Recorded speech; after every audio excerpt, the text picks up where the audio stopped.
भागलपुर जोगसर थाना क्षेत्र के बुढ़ानाथ स्थित मथुरा घोष लेन निवासी एपीएफ ऑफिस के गार्ड अक्षत कुमार उर्फ छोटू की पत्नी प्रियंका कुमारी ने फंदे से झूलकर आत्महत्या कर लिया। पुलिस ने मृतका के कमरे से एक सुसाइड नोट भी बरामद किया है, जिसमें पति पत्नी के बीच अनबन होने की बात सामने आई है। घटना की जानकारी मिलते ही परिजनों ने पुलिस को सूचना दी। मौके पर पहुंची जोगसर थाना पुलिस ने परिजनों के सामने फंदे से शव को उतारा। प्रियंका का कमरा खुला था। कमरे से होकर एक सीढ़ी छत की ओर गई है। वह साड़ी के टुकड़े से बने फंदे से झूल रही थी। सिटी डीएसपी 2 अजय कुमार चौधरी ने मौके पर पहुंचकर मामले की छानबीन की है।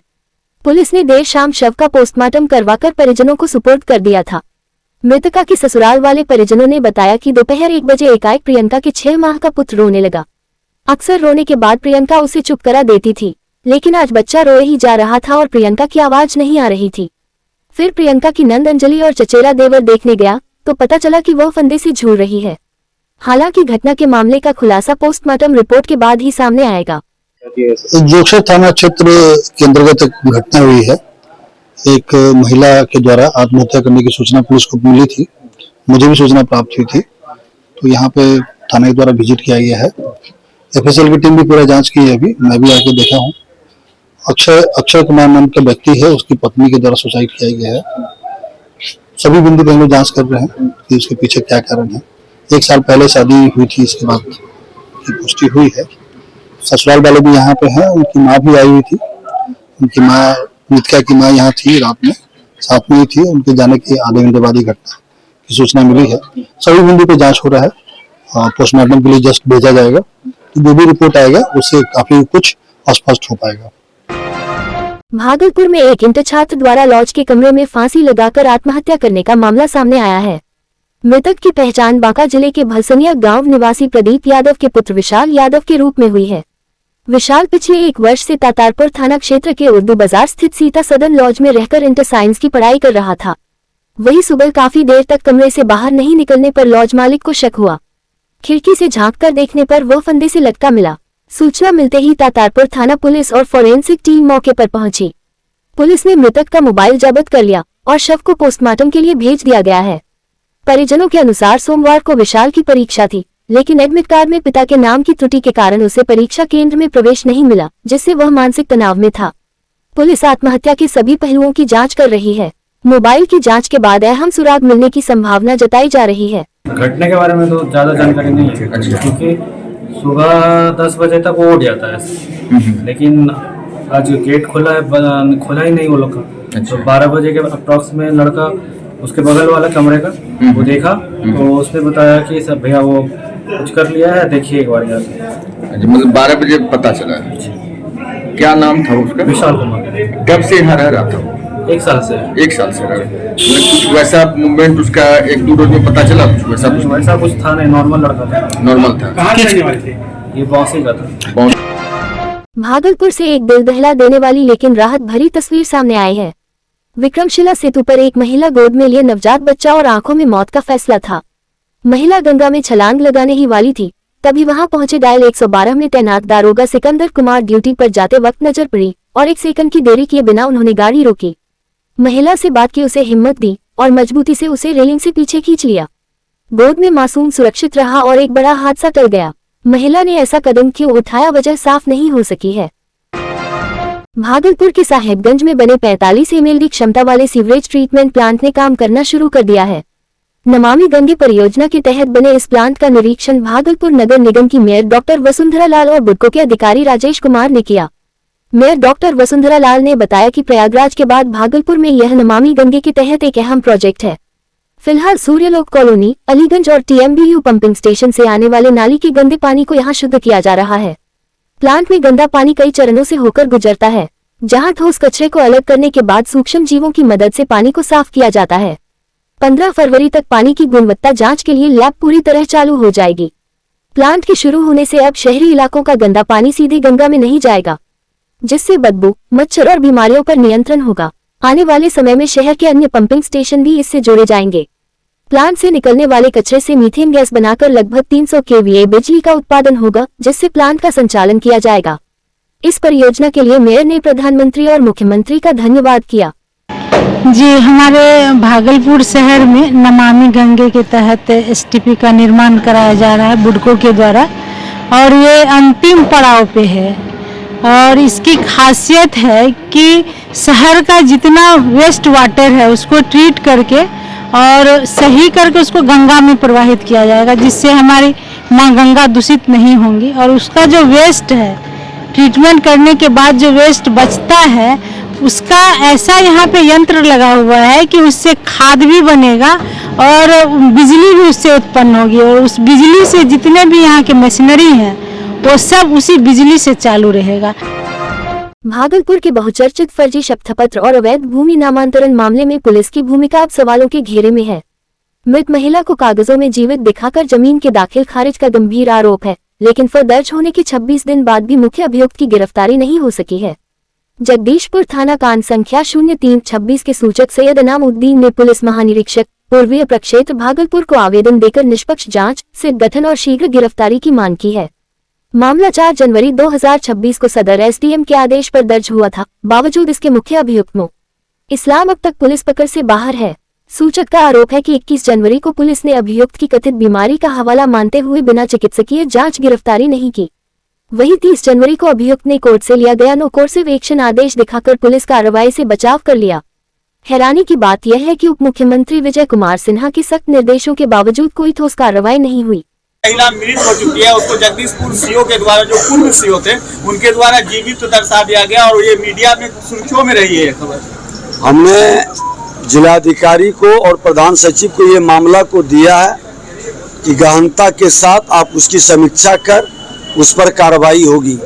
कोई भी पदाधिकारी यहाँ से चले गए हों या सेवानिवृत्त हो गए हों, वो जिम्मेवारी से नहीं बच सकते। उनकी जवाबदेही और जिम्मेवारी तय की जाए। सूचक ने जान माल की सुरक्षा को लेकर एसएसपी से गुहार लगाई, लेकिन सुरक्षा अब तक नहीं मिल सकी है। अब सवाल यह है कि क्या पुलिस की सुस्ती ने अभियुक्तों को साक्ष्य मिटाने और कानूनी दांव पेंच का समय दिया। हालांकि आईजी विवेक कुमार ने मामले को गंभीर बताते हुए जांच का जिम्मा सिटी एसपी शैलेंद्र सिंह को सौंपा है और जल्द समीक्षा का आश्वासन दिया है। अब सबकी निगाहें पुलिस की अगली कार्रवाई पर टिकी हैं। बिहार के भागलपुर में डाक विभाग अब डिजिटल युग में पूरी तरह कदम रखने जा रहा है। सूचना एवं प्रौद्योगिकी विभाग के अधीन कार्यरत डाक विभाग में ई ऑफिस प्रणाली लागू की जा रही है। ईस्टर्न जोन बिहार के post master general Manoj Kumar ने जानकारी देते हुए बताया कि उनके नेतृत्व में ईस्टर्न जोन के 1 दर्जन से अधिक जिलों के पोस्ट ऑफिस मुख्यालय ई ऑफिस के तहत कार्य करेंगे। ये प्रक्रिया फरवरी माह के अंत तक पूरी कर ली जाएगी। ई ऑफिस लागू होने से कार्यों में तेजी आएगी और पारदर्शिता भी सुनिश्चित होगी। फाइलों का डिजिटल निपटारा होने से समय की बचत के साथ साथ कामकाज अधिक प्रभावी होगा। वहीं भागलपुर से चलंत पासपोर्ट वैन की भी शुरुआत की जा रही है। मनोज कुमार ने बताया कि हाल ही में भागलपुर इंजीनियरिंग कॉलेज में जैन जी पोस्ट ऑफिस शुरू हुआ है। छात्रों की बढ़ती जरूरत को देखते हुए अब मोबाइल पासपोर्ट वैन के जरिए कॉलेज परिसर में ही पासपोर्ट से जुड़े कार्य किए जाएंगे। सूचना प्रौद्योगिकी के जमाने में डाकघर भी पीछे नहीं है। अभी हम लोगों का निर्णय हुआ है कि जितने डाकघर के डाक विभाग के प्रशासनिक कार्यालय हैं सबको ई ऑफिस से संचालित किया जाएगा। ई ऑफिस का तात्पर्य है कि अभी तक जितनी फाइलें होती थी, संचिकाएं होती थी, सब मैनुअली यानी हाथ से उसको लिखना है, हाथ से ही उसका प्रोसेस करना है और उस पर निर्णय भी हाथ से ही लिख कर लिया जाएगा। तो उसमें देरी लगती थी, जवाबदेही तय नहीं होती थी, पारदर्शिता का अभाव था। ई ऑफिस पूरी तरह से डिजिटल प्लेटफॉर्म है जिस पर सारी फाइलों का, किसी भी डाकघर के काम का फाइल का शुरुआत से लेकर निर्णय तक पूरा डिजिटल होगा, ऑनलाइन होगा। तो इसमें ट्रांसपेरेंसी है, पारदर्शिता है, त्वरित है, तेज गति से होता है और इसमें अगर कहीं देरी होती है तो वो भी पता चलता है। तो इससे डाकघर का प्रशासनिक निर्णय और कार्य प्रणाली में तेजी आएगी। बिहार विद्यालय परीक्षा समिति द्वारा आयोजित इंटरमीडिएट परीक्षा के दूसरे दिन प्रथम पाली में गणित की परीक्षा संपन्न हुई।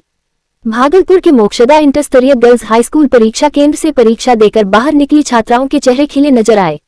छात्राओं ने बताया कि परीक्षा देने से पहले गणित को लेकर मन में काफी डर था, लेकिन प्रश्न पत्र मिलने के बाद आत्मविश्वास बढ़ गया।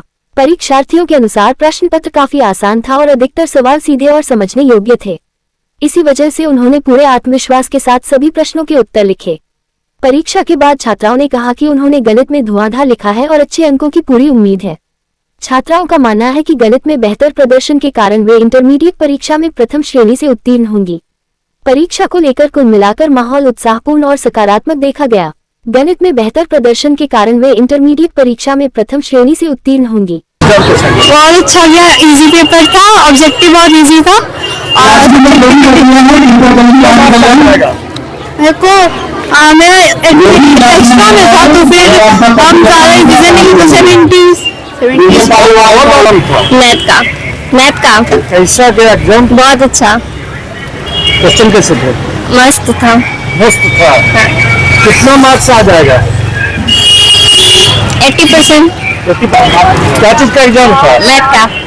कैसा गया एग्जाम? बहुत अच्छा गया था, बहुत अच्छा गया। क्वेश्चन कैसा था? बहुत अच्छा, सिंपल क्वेश्चन था। सिंपल था। पढ़ के आई थी? हाँ, जो पढ़ के आए थे वही आया। भागलपुर जिले के जगदीशपुर प्रखंड में नीति आयोग के मार्गदर्शन में संचालित आकांक्षी ब्लॉक कार्यक्रम के तहत संपूर्णता अभियान 2.0 की शुरुआत की गई। अभियान का उद्देश्य चयनित प्रमुख संकेतकों की 100% संतृप्ति सुनिश्चित कर समग्र विकास को गति देना है। इस अवसर पर अधिकारियों, कर्मचारियों एवं जनप्रतिनिधियों ने चैंपियंस ऑफ चेंज की भावना के साथ प्रतिज्ञा ली कि वे ब्लॉक और जिले को सभी इंडिकेटर्स में संतृप्त करने के लिए पूरी निष्ठा से कार्य करेंगे। साथ ही जगदीशपुर को स्वस्थ, समर्थ और समृद्ध बनाकर एक प्रेरणादायक आकांक्षी ब्लॉक के रूप में विकसित करने का संकल्प दोहराया गया। कार्यक्रम में स्वास्थ्य, पोषण, शिक्षा और सामाजिक कल्याण से जुड़े संकेतकों पर विशेष जोर दिया गया। कुपोषण दूर करने के लिए पूरक आहार लेने वाले बच्चों की सतत निगरानी को अभियान की अहम कड़ी बताया गया। अधिकारियों ने कहा कि नियमित समीक्षा, प्रभावी निगरानी, विभागीय अभिसरण और जनभागीदारी से योजनाओं का लाभ अंतिम व्यक्ति तक पहुंचेगा। कार्यक्रम के अंत में सभी ने एक स्वर में कहा कि हम होंगे कामयाब एक दिन और संपूर्णता अभियान 2.0 को सफल बनाने का संकल्प लिया। बैठक का मूल उद्देश्य जो था वो था कि आकांक्षी प्रखंड संपूर्णता अभियान 2.0 चल रहा है और इसके तहत हमारा जो कार्यक्रम है वो चलेगा 28 जनवरी से लेकर 14 अप्रैल तक और इसमें सभी इंडिकेटर, सभी विभाग इससे जुड़े हुए हैं, सभी विभागों के साथ एक समन्वय करके हम लोगों का प्रयास रहेगा कि हम लोग इस प्रखंड को आकांक्षी प्रखंड से इंस्पिरेशनल प्रखंड की तरफ ले जाए, इंस्पिरेशन से इंस्पिरेशन की तरफ। भारतीय सेना के जांबाज अधिकारी लेफ्टिनेंट अरुण कुमार के सेवानिवृत्त होने के बाद सुल्तानगंज पहुंचने पर उनका भव्य और ऐतिहासिक स्वागत किया गया। कारगिल युद्ध, अनंतनाग और ऑपरेशन सिंदूर जैसे अहम सैन्य अभियानों में अपनी भूमिका निभा चुके लेफ्टिनेंट अरुण कुमार जैसे ही सुल्तानगंज रेलवे स्टेशन पहुंचे, स्टेशन परिसर देशभक्ति के रंग में रंग गया। सैनिक संगठनों और स्थानीय लोगों ने फूल मालाओं, ढोल नगारों और भारत माता की जय के नारों के साथ रिटायर्ड लेफ्टिनेंट का जोरदार अभिनंदन किया। स्वागत के लिए दर्जनों घोड़ों के साथ लोग स्टेशन पहुंचे थे, जिससे ये दृश्य बेहद खास और यादगार बन गया। हर कोई अपने इस वीर सपूत की एक झलक पाने को उत्साहित नजर आया। इस मौके पर लेफ्टिनेंट अरुण कुमार ने कहा कि उन्हें 30 वर्षों तक भारतीय सेना में रहकर देश की सेवा करने का सौभाग्य मिला। उन्होंने कहा कि सेवानिवृत्ति के बाद भी उनका सफर नहीं रुकेगा और वे अब समाज सेवा के माध्यम से देश के लिए योगदान देते रहेंगे। सुल्तानगंज स्टेशन पर हुआ ये स्वागत समारोह न सिर्फ एक सैनिक के सम्मान का प्रतीक बना, बल्कि यह संदेश भी दे गया कि देश अपने वीर जवानों को कभी नहीं भूलता।